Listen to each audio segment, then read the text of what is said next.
Greetings to you all, and a Merry Christmas. Today, we'll be talking about something that I honestly didn't know existed. And judging by the pacing of it, neither did itself. I'm of course talking about The Night Before Christmas. What's this? What's this? There's color everywhere. If only. No, this is a CG animated movie based on the very famous poem made by Clemency Morse, or however the fuck you pronounce that. It's a rather short movie, hinted by it's based on a fucking poem. As the credits roll by, we see a pretty Christmas card in the background. We also see that Kevin Kline is playing Papa, who's been in a plethora of movies such as The Hunchback, The Lovely and Wild Wild West. Well, I said he was in a lot, not that every fucking thing he did was a good choice. In fact, come to speak of good choices, I read his filmography on IMDb. He didn't even mention this piece of Christmas wonder.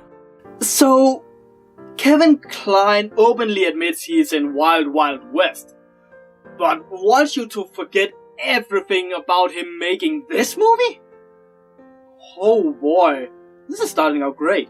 I checked IMDb's page for this movie. The only actor mentioned is in fact Kevin Kline, although he didn't mention it himself. But what about the others?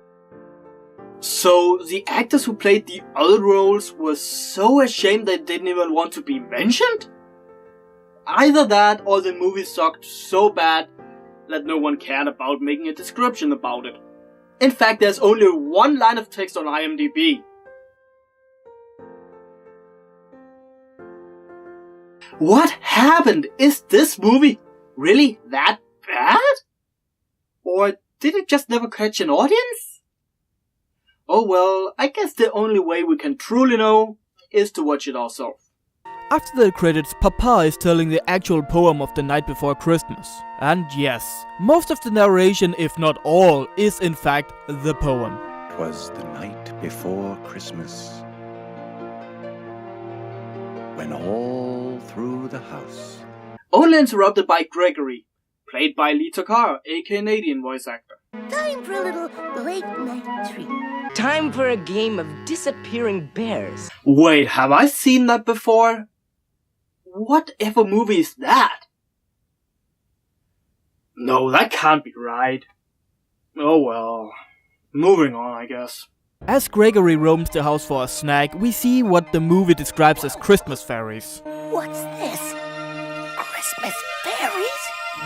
Santa, tonight's the night. Hey, you said it was Christmas fairies, Gregory, not singing Christmas fairies. Although not the worst song I've heard, and it is kind of Christmassy. It's just saying Santa over and over. Santa.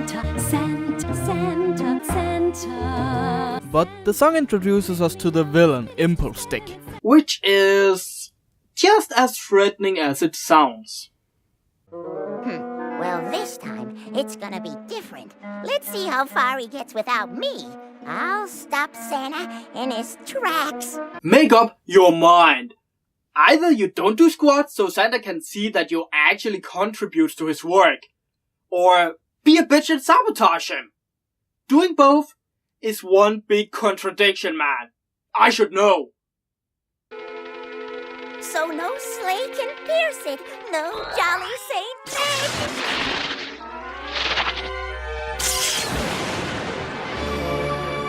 So by magic, little Impulse down here makes the last credits appear. Spooky magic. How exactly is that going to stop Santa? Apparently, Impulse Dip is so powerful that he can create northern lights so massive that not even Santa can fit through. He makes light into mass. That is pretty insane. So Gregory tells his wife, who I swear both sounds and looks like a rejected Minnie Mouse. He also talks to the elder mouse, who tells him that only fairy magic can remove the curse.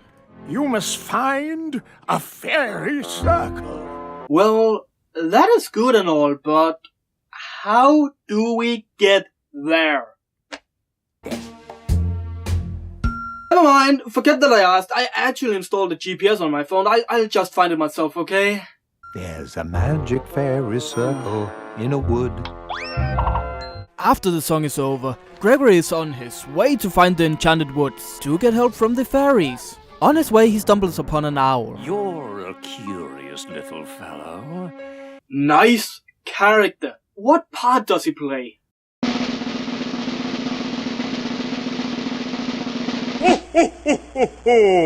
Oh, come on! Isn't he going to help or at least be an obstacle or something? No? Oh, alright. Not happy about it though. The only thing this owl is in the movie for is to drag it out even more. You must find the Fairy Queen. Only she can break a spell like that. Now wait a minute, only the Fairy Queen can break a spell that powerful? And yet every fairy under her can create the spell? Is it just me, or is that just stupid? I'll find a way, I'll carry on. We get another song after, and Impulse Store is apparently watching. Oh, what's this? Well, I don't know. The tit of a snow woman? Seriously, you have it in your hand. You should know. A hero, I suppose. Oh, you mean Gregory. I see. Well, I feel stupid now.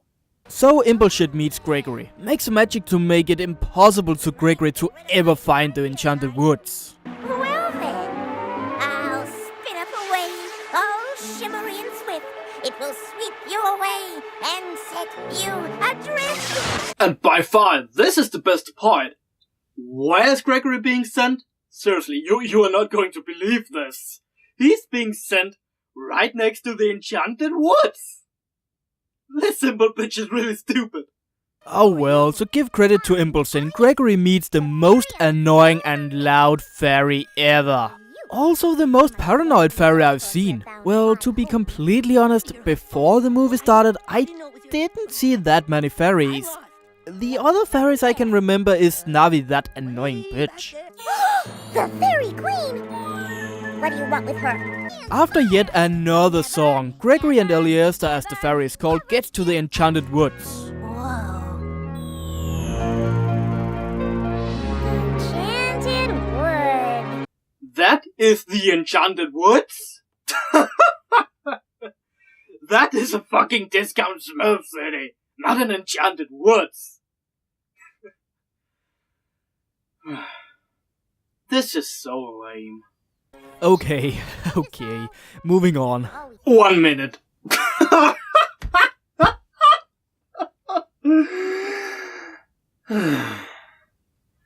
Okay, proceed. Impel Grid tries to stop them once again. No! Run, Gregory, run! Run, Forrest, run! Man, slow down!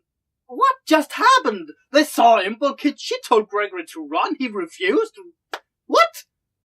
But not before long, they summon the Fairy Queen and she is not pleased. Now then, my mischievous young one, what do you have to say for yourself? Well, you see, I thought that...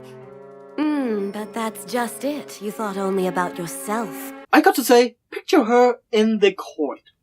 Mister, you have been accused of murder, rape, and plain old loitering. What do you have to say in your defense? Well, That is exactly right. You only thought of yourself. He's guilty, I tell you. To receive Christmas, you must open your heart. You must believe. I'll open your heart now.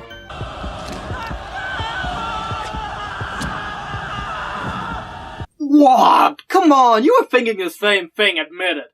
And that's pretty much it. The rest is Kevin Kline narrating the remaining parts of the poem. Objects below. When what to my wondering eyes should appear? You know, to remind us that this movie was actually based on a poem.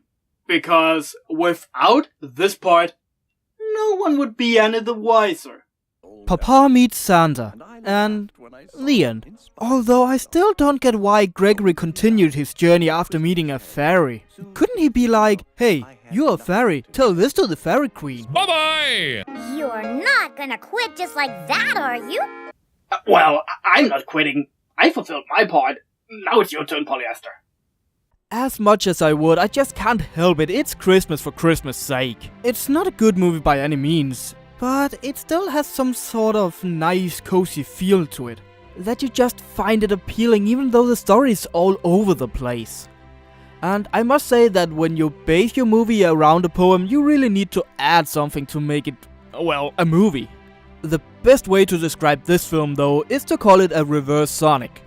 What I mean by that is, in most newer Sonic games you expect speed and fast-paced action, but usually get something rather slow but also quite story-driven. This movie on the other hand, you expect something slow and rather story-driven, but instead you get something fast-paced and all over the places. Not to mention it's over before you can even figure out the name of the first character. All in all, it's not a terrible Christmas special. But I would say you should maybe skip this one if you already have a tight movie watching schedule this Christmas. Well, be seeing you in the next episode.